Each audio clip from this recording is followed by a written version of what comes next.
Alright, now it's time for our number 14. And our number 14 in Disney Villainous, for my personal opinion, is the Strawberry Bear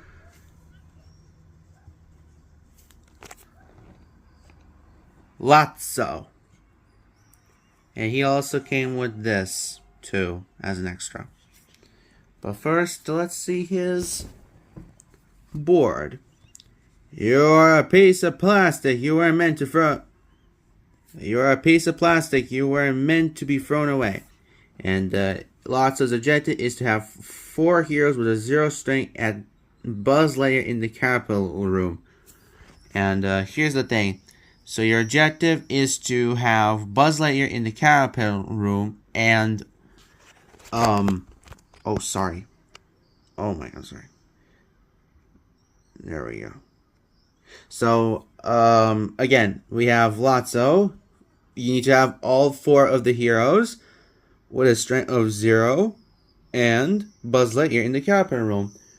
And there are these little tokens, which is 1 + 1, -1, -2, -3 to put on heroes. And here's the board.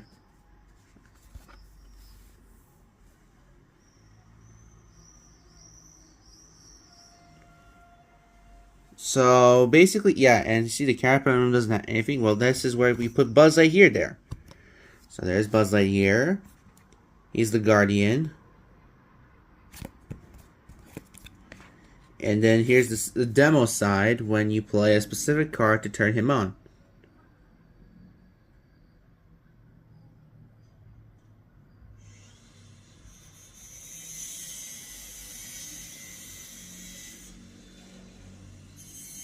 So basically, he's just now your ally, helping you out when you use this, when he's turned into Evil Buzz, or should I say Demo Mode Buzz Lightyear. There's a specific card that you actually can flip him, but I'll explain later, or should I say right now. So, yeah, here is Lotso's deck. Again, just like most of some of the villains, I'm going to separate in 2. The first are the effects and the things that you usually use, and then the allies. So first up is Welcome to Sunnyside. This one's very important because you can reveal cards in your top and fade deck until you find a hero, and play that hero to the Capital Room and discard the rest. There are 4 heroes, which are Woody, Jesse, Rex, and Ham, and you need to take them down to 4. Woody's hat. They all lose 1 strength, but except for Woody. Not age appropriate. You have to move any hero in the realm or Buzz Lightyear to the Capital Room, so you just move 1 hero back there. Smells like strawberries. During your turn, if another player takes the fate action, which is going to probably be a lot, you play this card to shuffle my discard pile to the deck. Where's Your Kid Now is also very useful because if another player defeats a hero with a strength of 2 or more, you may play Where's Your Kid Now, choose a hero at Lotso's location, and reduce that strength to 0 immediately. This is useful, but it has to be a defeat hero. Another condition is Something Snap. During the turn, if another player discards 1 or more cards, you may play Something Snap and move all the heroes to the Capital Room. This is very useful because if there's like, you're stuck and you see someone discarding a lot of cards as a mistake, you can play Something Snap and just ram every single hero, including the Guardian, back to the Capital Room. But the best, and there's the second best card that I usually use, the Bookworm. Pay the amount of power or to play the Bookworm and reduces all heroes' strength by that amount. So if that hero has a strength of 4, you pay 4 power and they reduce to 0. But the only card to switch Buzz Lightyear to demo mode is Original Factory Settings. You have to pay 2 and then flip Buzz Lightyear to demo mode and move him to a location at the bottom of the hero realm, and then all heroes then lose 1 strength, so you may have an advantage there. So yeah, those are the first part of the cards. Alright, and here are the 5 allies that they're also a little bit useful. Mostly Stretch and Big Baby, but Chunk, Sparks, and Twitch, all they do is give each other +1 strength. So Chunk gives Sparks 1 strength, Sparks gives Twitch a strength, Twitch gives Chunk a strength. And then we have Stretch gives the ability to move a hero or guardian in Stretch location to any location in Watso's realm. And Big Baby surprisingly reveals the cards from the top of the fate deck until you reveal a hero and play that hero in any location except for the Caliper room. So basically, it is a bit of a mystery. I feel like Stretch and Big Baby are the biggest ones, but you can try to mix and match if you want. If you're going for all 3, like Chunks, Twitch, and Sparks, you could, but it's kind of going to slow you down a bit more. But I'm still going to use them if they don't have like the condition ready yet. Here are the fake cards that usually you play as Lotso most times. Especially the 4 heroes, Rex, Jesse, Ham, and Woody, that give each other abilities. Like Rex can be performing a vanquish action, Rex cannot be targeted when there are other heroes in his location, and the Rex cannot lose strength if other heroes are in his location. Jesse is played. You may discard an ally from Watson's realm. Then we have Ham. You need 2 allies to defeat Ham. And then Woody. Woody, you need at least 2 allies, not 1, 2. And Woody, when Woody is played, you may move all heroes in the Caliper room to other locations. And if the Woody's hat is in Lots' realm, then we have to discard it. Then there is the suckiest ones from the Lots' realm, the effects. Spanish mode, when you have to flip Buzz Lightyear to his guardian side and move him to the top of Lotso's realm and the playground. If Jessie's in Lotso's realm, she gains 1 strength. 1 way out, move a hero in the capital room to any location, which could cost the game. Bonnie's Toys, choose a hero and reduce strength of the remove all strength reduced tokens from that hero. Yeah, so you just remove all their strength. Best one is if you take out Woody, then Jesse, then him, and then Rex. Or you can do Rex and before Ham. And then Andy's looking for us. All heroes with 1 or more strength gets 2 plus strength. And heroes that have no strength are not affected. This makes Woody a total of 7. Jesse is going to be a 5. Ham is going to be a 4. And Rex is going to be a 3. The worst part is the Claw. The Claw chooses a 0 strength in Lots' realm. Discard that hero, removing all strength tokens. Then shuffle Lots' fate and discard pile back into his deck. So that means you just bring back a hero from the revival, and then Lotso has to do it again, discarding stuff and fading little fellas or friends or whatever they do. Or foes, because the opposite of friends is foes. Heroes versus villains, something like that. So yeah, that's my number 14. He's okay. Lotso's okay, but in general, I feel like there's more villains that are a little bit better than him. He's just a sentiment of strawberries, I guess. Now we're to number 13. And number 13 is none other than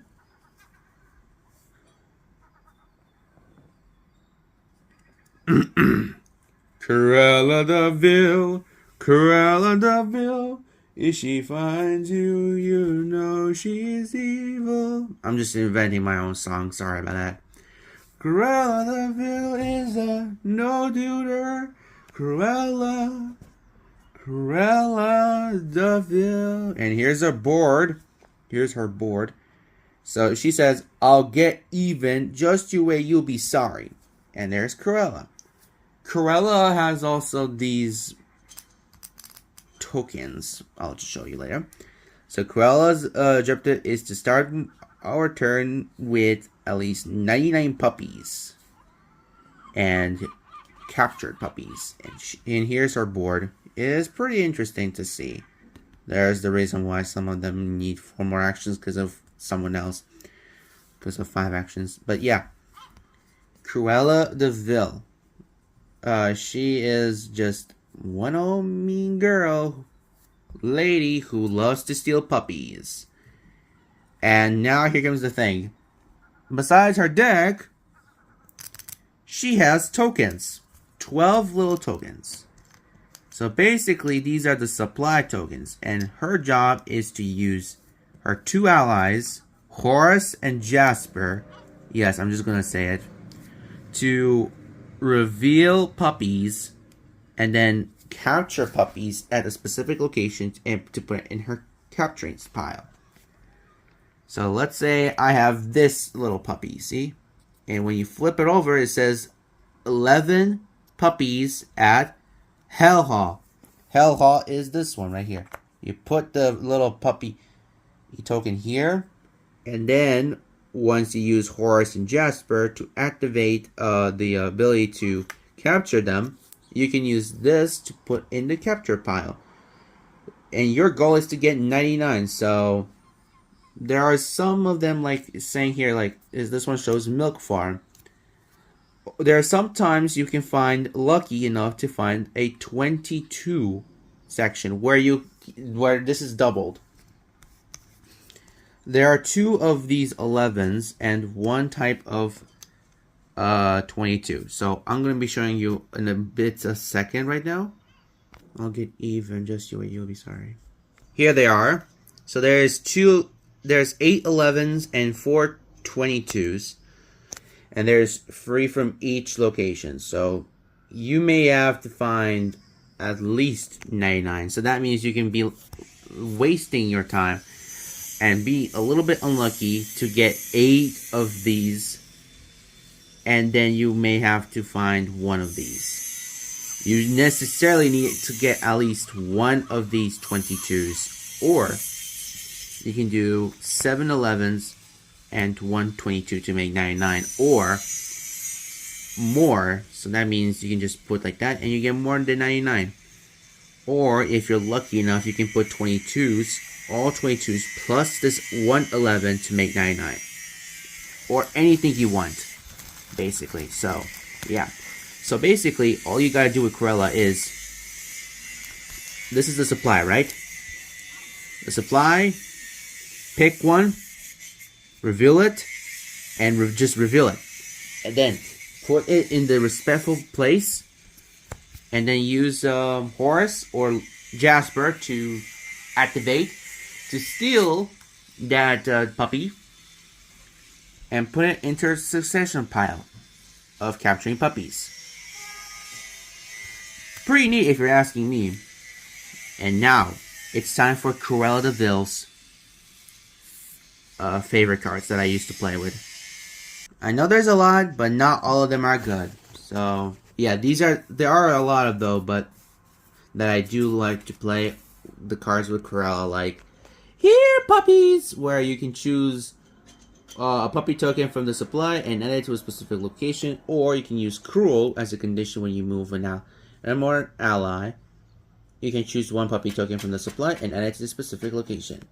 Then there's Spotted, where you can reel up to 2 puppy tokens in the supply, but do not just only reveal them, not put them in the supply in the specific location. Then we have I Love for Furs, where you gain power for each location in the realm that has at least 1 puppy token. This is the most useful card that I think for the effect section.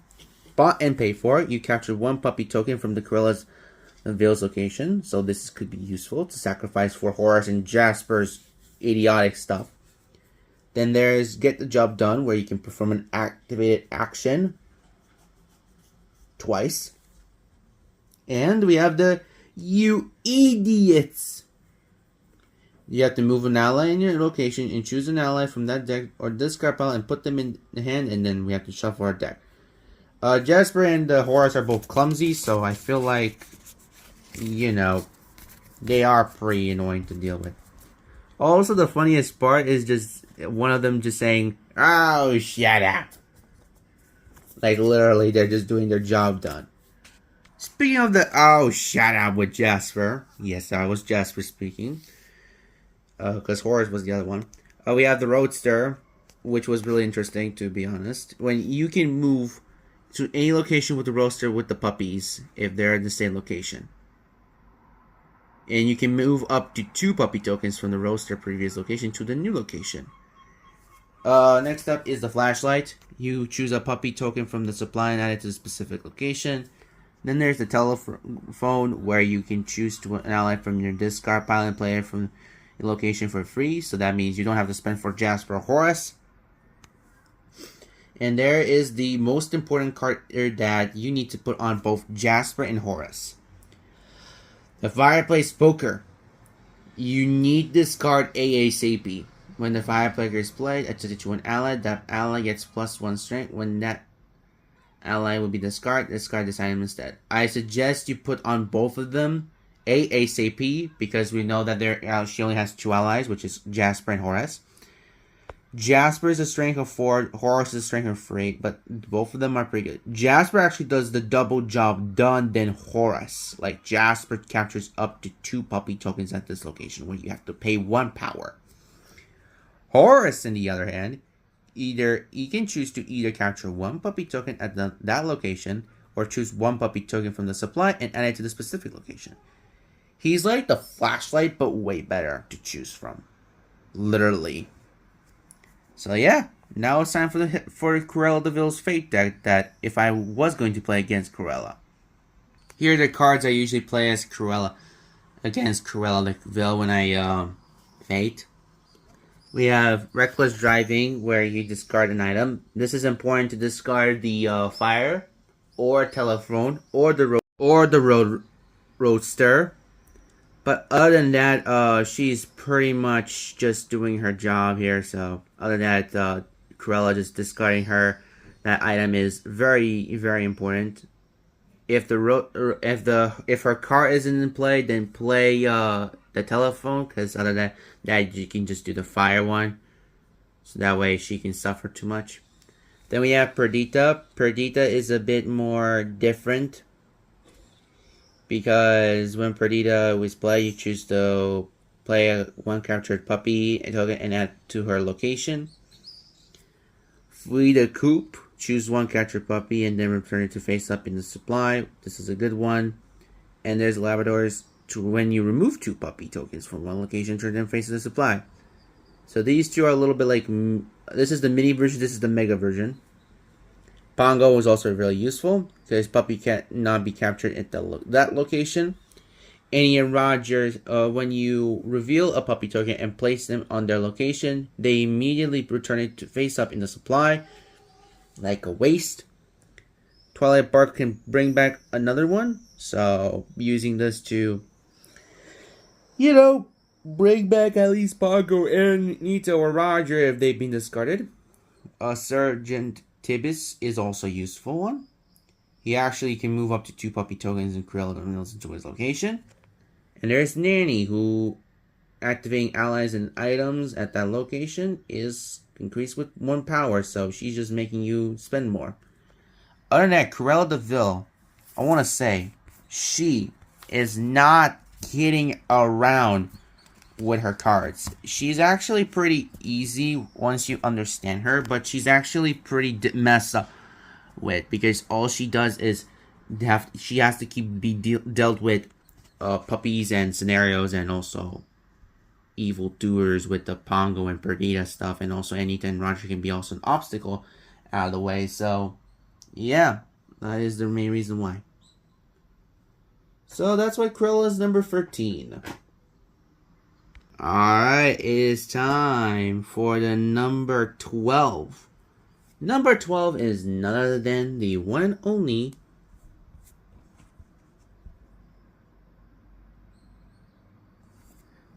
I think I found it. Yep, there's Syndrome. And there it is. Syndrome is here to party for number 12. You cannot count anyone, especially your heroes. And there's Syndrome.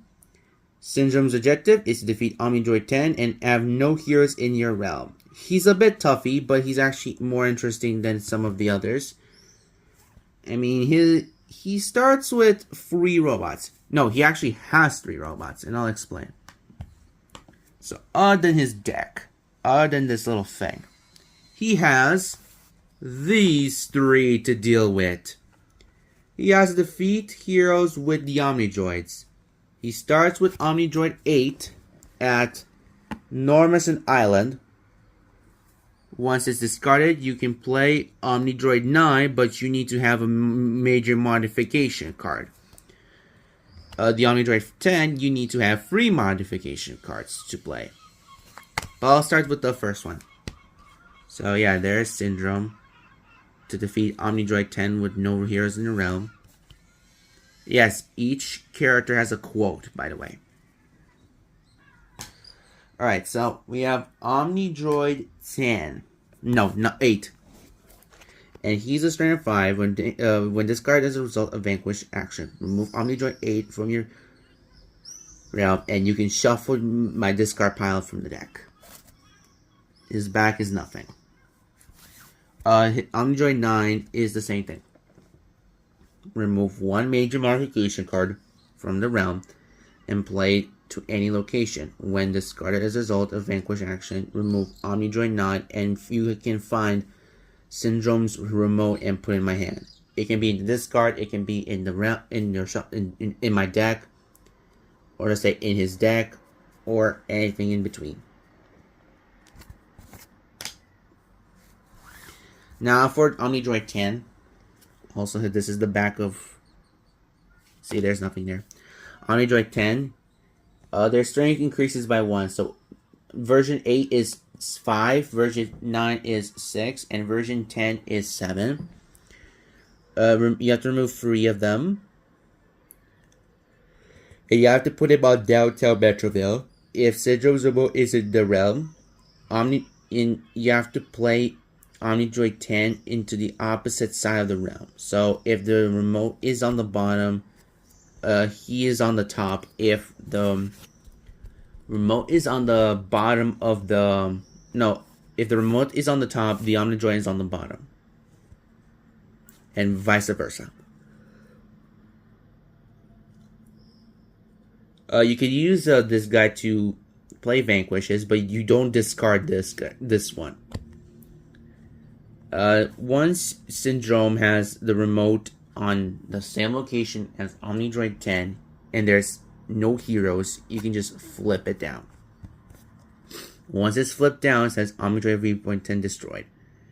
It says, if Omnidroid V10 is defeated, if there are no heroes in your realm, you win the game. And that is it for Omnidroids. Now it's time for the fake deck, for the best cards that I feel like Syndrome is playing, in my opinion. When I play as Syndrome, of course.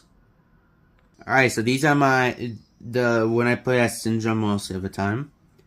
This is what I'm talking about. Major modifications. There's no additional ability. Just use them to discard them to activate these two.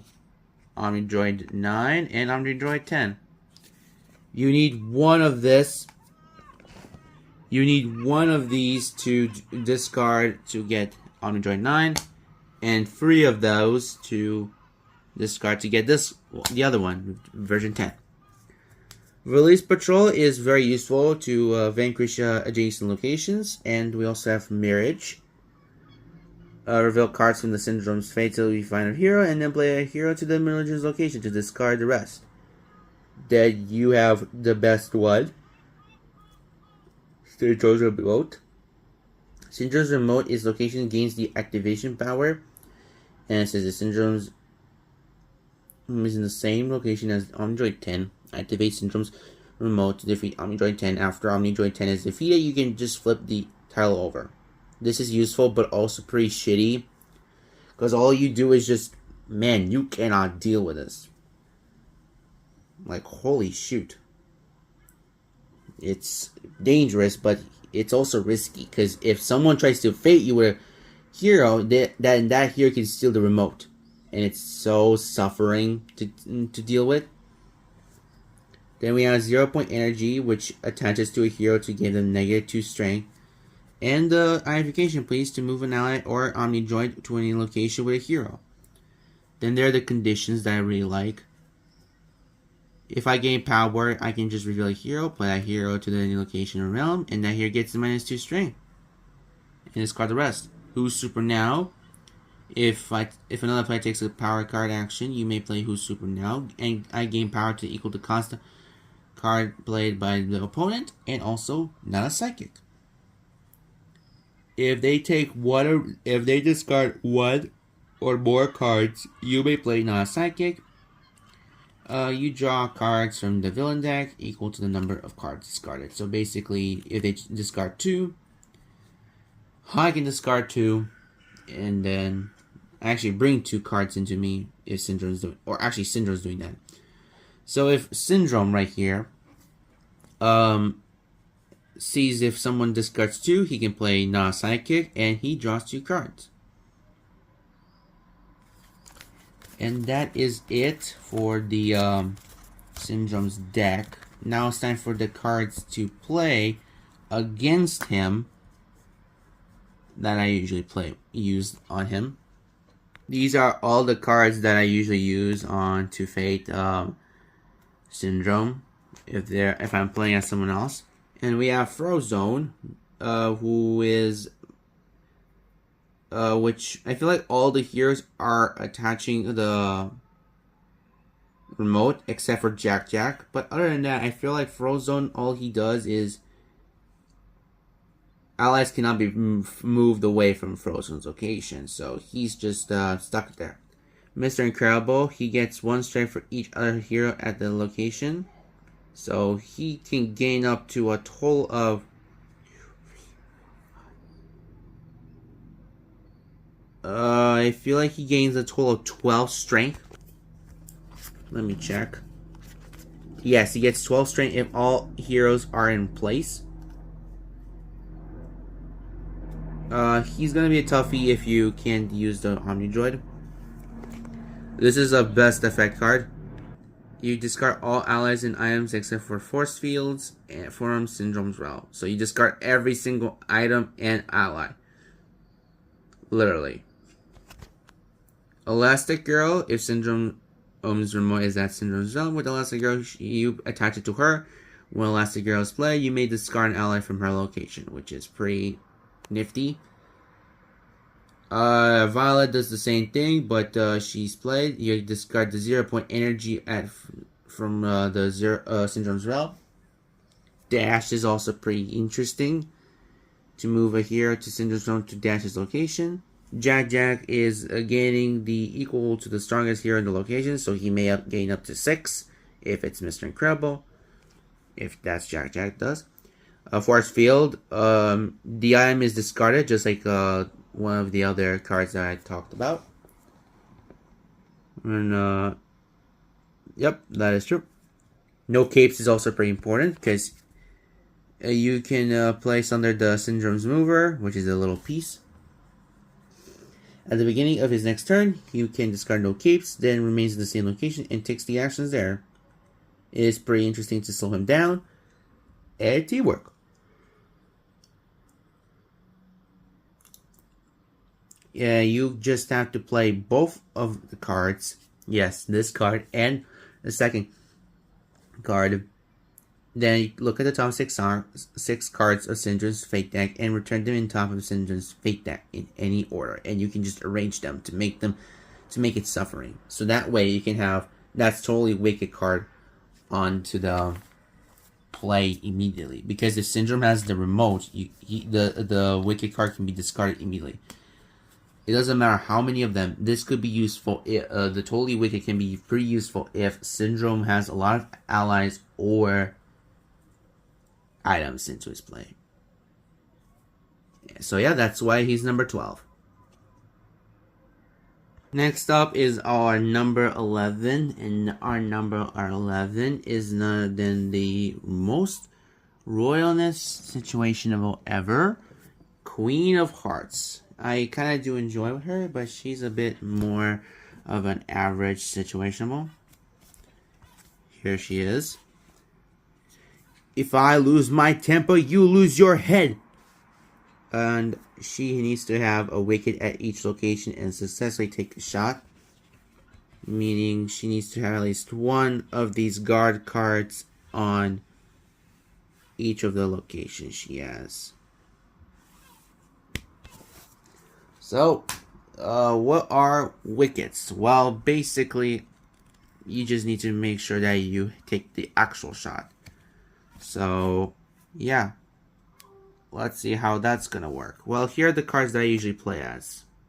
So basically, all the allies are really interesting. The clubs, hearts, spades, and diamonds, all they do is convert wickets into a card guard or a wicket. But you just have to pay, though, to do it. I recommend not paying it to a card guard. I only paying it just for wickets to just easily get the thing done. There's also Twiddly and Twiddledum. I usually put all the spears on him because there's some allies that I have to deal with.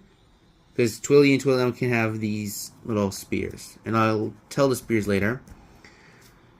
There are free spears, and you can put all free. These guys do not get discarded, which is pretty interesting and useful. And there's also the king, who reduces the card guards to 1. Because look, we have, that means for the diamonds and clubs, you can play them for free, and for hearts and spade, you can just pay it for 1. But for the card, clubs, and diamonds, they only have strength of 2, and for the spades and hearts, they are free. So yeah, those are the allies that usually help, which is everyone. Then we have the cards that usually help, but they're not allies. They're just the best ones you can play as. There are 7 of them. Spear. Usually I put the spear on Twiddly and Twiddledum, so that way they can take out the pesky heroes that we have to deal with. They gain 1 strength. Off with their head to destroy immediately a hero with a strength of 4 or less. Then there's the stopwatch to gain 1 power for each wicket in your realm. Then there's the By the Order of the Queen, which is a forcible card where they convert up to 2 guard guards to wickets without paying. Then there's Judgment. When there's 3 allies, you get free power. And a very merry birthday, which means you get 1 power for each ally in your realm. So you get free power really good. Like, there's a total of 10 allies, so I feel like you're just going to get 10 power. But the most important card you need is Take a Shot. If there's a wicket at each location, reveal the top 5 cards in your deck. If the total cost is less than the total strength, it doesn't matter if it's equal, then it doesn't count. It has to be less. If the total cost is less than the total strength of all your wickets, you make the shot and win the game. If not, then discard the 5 reveal cards. So basically, your strength of card guards is 3, 3, free, or 2, 2, 2, 2. So she can have a minimum of 8 and a maximum of 12. Then you look at the top 5 cards and look at the power. The power is this little icon, like 1, 2, 3. This can, or 0 with 0.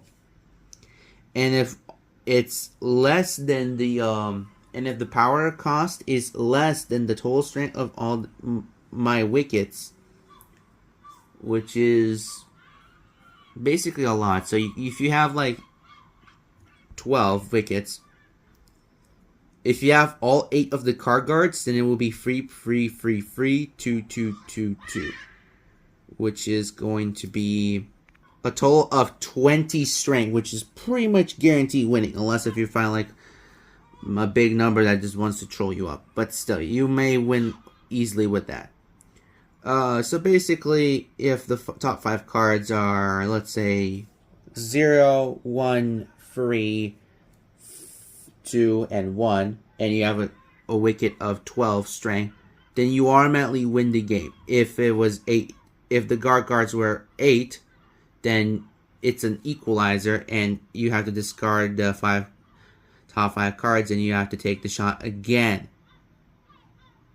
So it's pretty interesting to play as the Queen of Hearts, but it's also pretty unexpected to see the scenarios here. Now, here are the cards that I usually play as against Queen of Hearts. We got March Hare and Mad Hatter. They gave each other 2 strength to one another to make themselves 5. And they must be defeated immediately so that way they don't get strength of 5, so that way they don't get off with their head.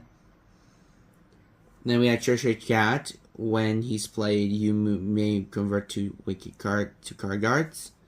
When the Cheshire Cat is defeated, you can use the Queen of Hearts to convert up to 2 guards back to wickets. Then we have makes you larger. You can enlarge your hero or turn the shrinking hero back to normal. So basically, you can choose a card. Let's put Cheshire Cat. Shrunken is 45 degrees, while large is 90 degrees. Sideways. Because, you know, it makes you larger, like, it covers up. Shrunken ones just covers only 1 space, while the big boys cover up 3 spaces. And there's also the Dodo, which card guards at Dodo's location cannot be converted to wickets.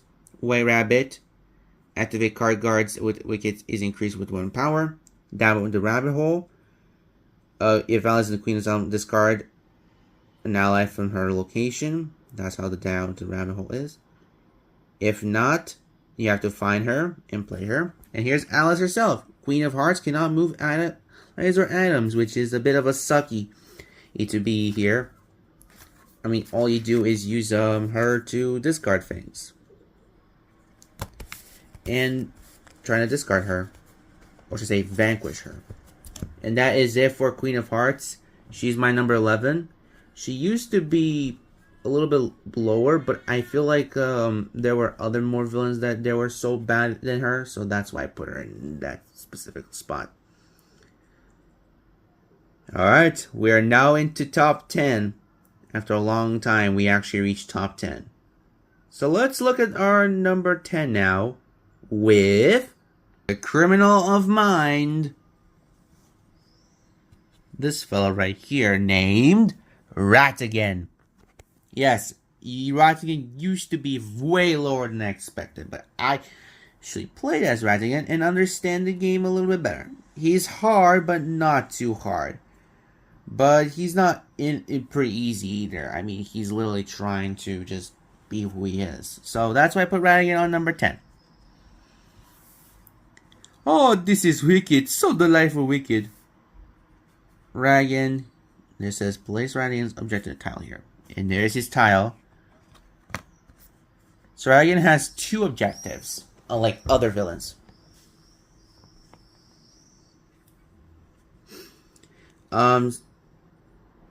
It says, start your turn with the Robot Queen at Buckingham Palace. And when you flip him over, you just have to use to defeat Basil. So that's the Rat version, and this is the Superior Mind version. And here is Ratigan's Realm.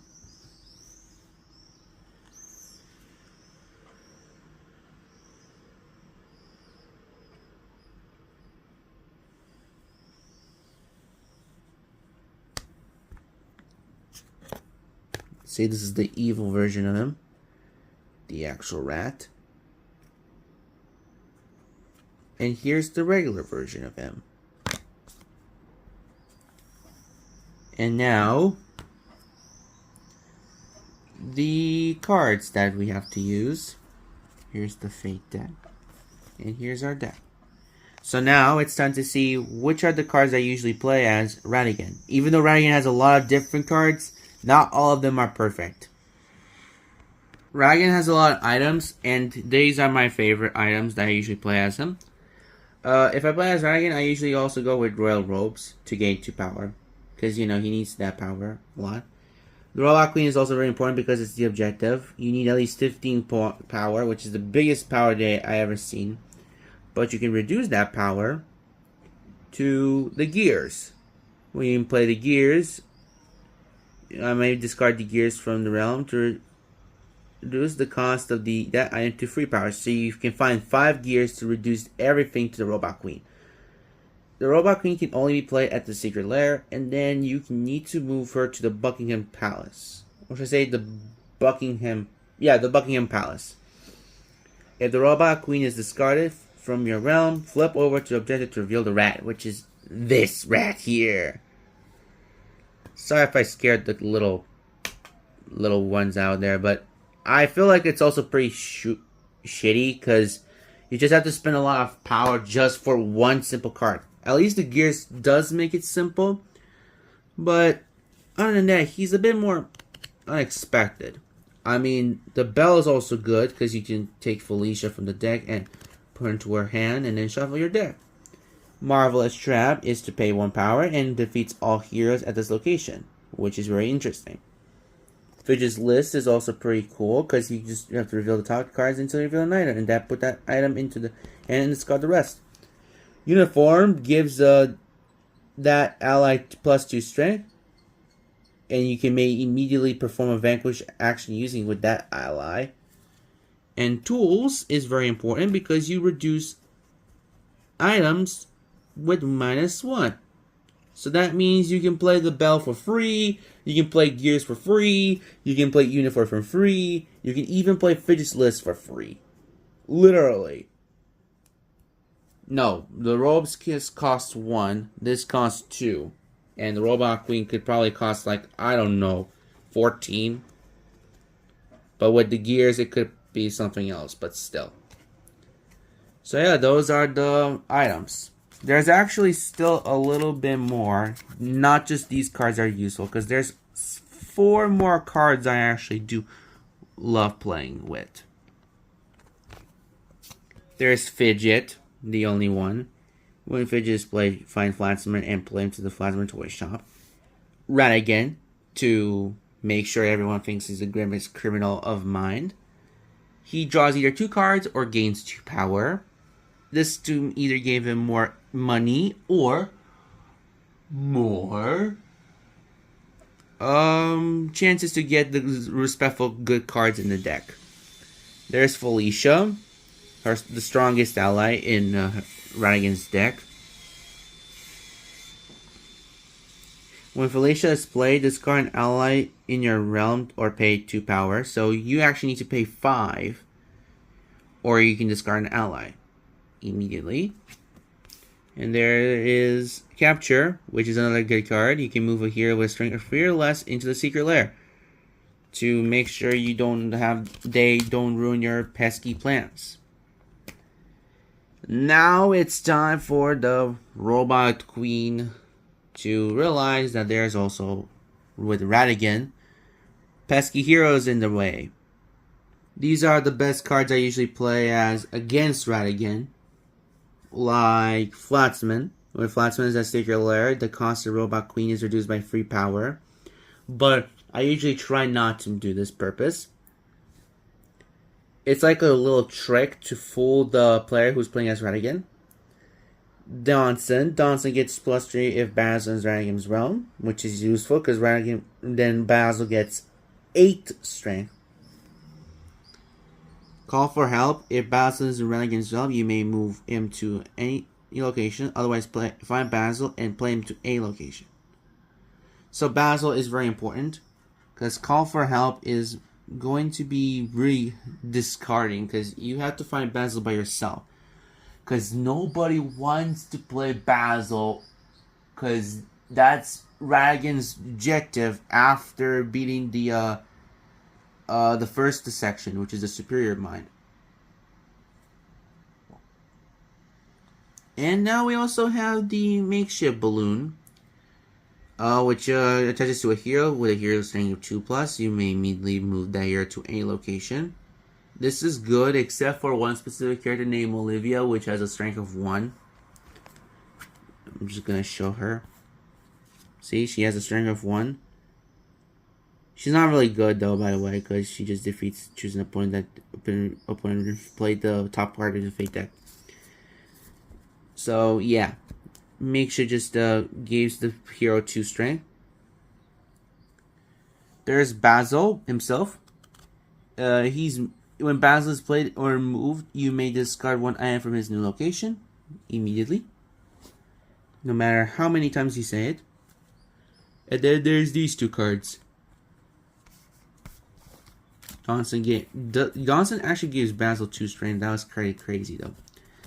A sabotage. Discard an item with a cost of 3 or less from a location in Radigan's realm that has a hero. So this could be risky, but this could be also interesting.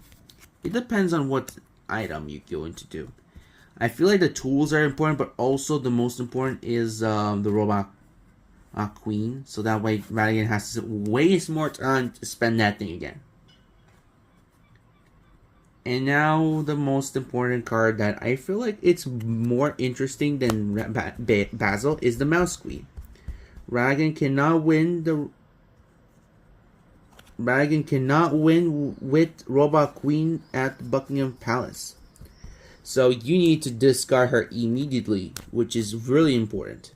Without this card, Radigan wouldn't easily win, but with the Robot Queen in play, no, with the Mouse Queen in play, our friend Radigan cannot win. He needs to immediately use his allies to defeat the Mouse Queen, so that way the Robot Queen can be activated. And so that way he can get one step closer to his achievements.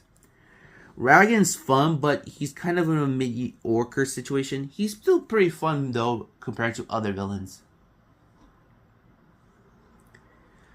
Right, it's time for number 9. Time for number 9, and number 9 is going to be the one and only wants to take out Cusco, Yzma. Yes, Yzma is my number 9. So I'm just gonna show her. One moment of triumph approaches, and there's Yzma. Yzma's objective is to defeat Cusco using Kronk. Nifty and interesting. Let me open her up. The board. So her objective is to immediately take out Cusco with Kronk. Because, you know, Kronk has this ability to help her out. Kronk is actually both an ally to Yzma, but also a friend to Cusco. But Yzma just doesn't understand that.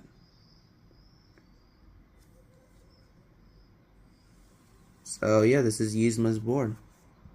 One moment of triumph approaches. Alright, with Yzma there, let's see which are the best cards for me to play as Yzma, in my personal opinion, and which Fate decks I like to play against Yzma. These are the cards that I usually play as Yzma. First off is Smash It With a Hammer. Then I have to choose one of my Fate decks and reveal 2 random cards and discard them. That's right, here's the difference between Yzma and other Fate decks. Yzma actually has 16 Fate decks instead of 15. Yes, she actually has 16. While everyone else has 15. And that's because her objective type is to find Cusco. Like, literally, that's her only job. So, Smash It With a Hammer, she chooses one of her Fate decks, reveals 2 cards random, and discards them. Then there's After Them. Choose one of my Fate decks, reveal all cards, and play all revealed heroes to that location, and then shuffle the rest of the cards, and return the rest. There's Finish the Job, where you have to move an ally to any location that has a hero, the Path That Rocks, that helps Krong not to have power in him. So you have to discard power on Krong and gain that much power. Then there are the Imperial Guards that have no additional alibi, but they're useful to help you in your schemes. The Right Hand Man, you can find Krong easily and discard all power on him, put him in any items attached to him in your hand, and you can actually use him to play him again. Then there is the Fake Funeral, where we gain 1 power for each hero in the Fate discard pile. Maximum is up to 5. Then there's Eavesdrop. When choosing one of your Fate decks, look at all the cards and then shuffle and return to them. You can play Eavesdrop and then you can play After Them easily to get out of the schemes.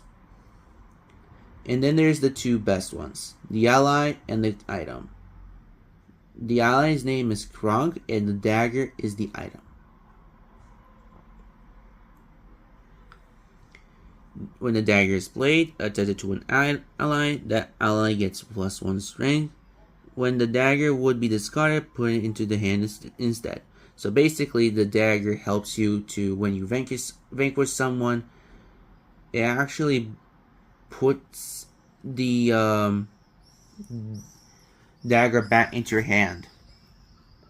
So this could be a pretty handy nifty thing to use it on Kronk, because Kronk is a 6-player, while Cusco, I'll just spoil it, he's a strength of 7. Here's proof. See, there's the number right here. 7, 6. And you can use the dagger to add it to Kronk, so that way he can have an equal match to fight Cusco. And Kronk also cannot be discarded when he uses to defeat a hero. And when Kronk is moved, you have to put a power on Kronk. Yep, that's right. You put 1 power hour on Kronk every time when he moves. When there are 3 or more power on him, you put him at the top of the board and he's treated as a hero. So you do not want to have 3 power on Kronk. If Kronk ever has 3 power, he moves to the top and becomes an ally. So that's why you need that Pathos Rocks or the Right Hand Man to give him an extra boost. So that's why you just need to make sure you have to be careful.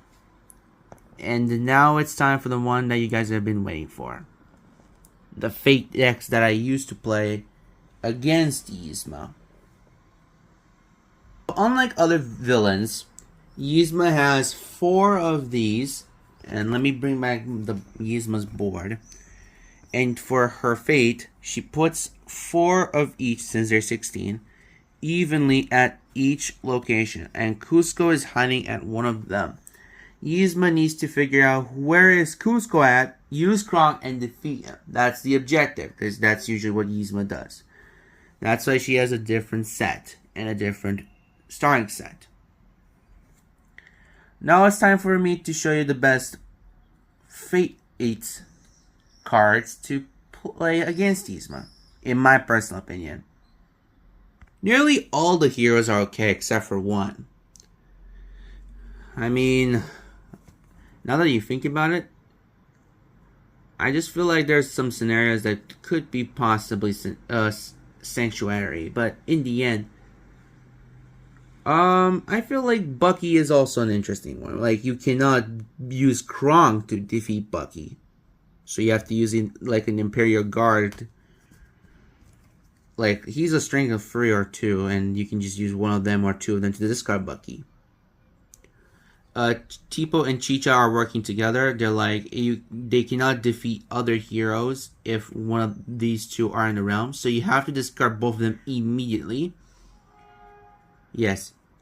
Oh, no. It's Cha-Cha. Cha-Cha and Tipo. Chicha is a bit different. Yzma loses immediately 2 power every time she's moving to that location, which is pretty useful. Pacha, when Pacha's played, you may shuffle 2 of Yzma's Fate decks together and deal the cards as evenly as possible to replace the shuffle with Fate decks. And we have Cusco, which is the best one, because the Pacha is like a secondary, just mixing the cards. Cusco is discarded or defeated, I guess. You have to shuffle him and all Yzma's Fate decks together and deal the card as evenly as possible to form 4 new Fate decks. So that's right, Cusco never gives up. You need to use Kronk to easily win the game. If not, Cusco will keep going and get shuffled back into the draw pile. It is pretty unique, but also pretty interesting in the end.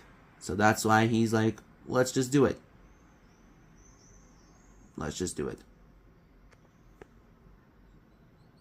Then there's these four. On the run, you choose a hero from Yzma's realm. Mostly will pick Cusco. Shuffle that hero and all Yzma's fate decks together and deal it as evenly as possible to form 4 new decks, which means you can lose Cusco again easily. Path of Righteousness is also dangerous. If both Cusco is in realm, he places 2 power on Kronk. If not, then 1 power.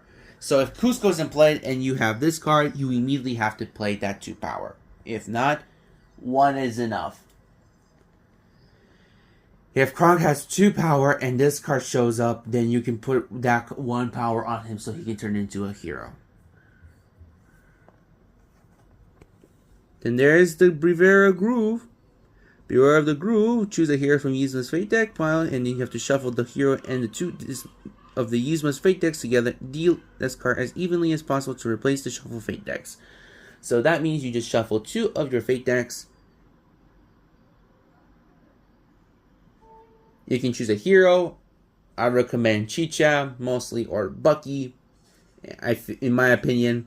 And then shuffle the decks together and deal the cards as evenly as possible. And then replace the shuffle Fate decks. So you just evenly put 2 of the randomly shuffled cards into 2 separate stacks of Fate cards.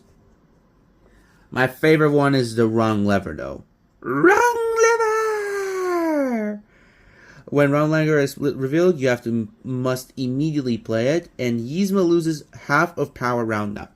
It isn't really a good card, but if she has a lot of power, then she could lose it easily a lot, causing her to easily foil her plans. Easily. And that's why Yzma is my number 9 place.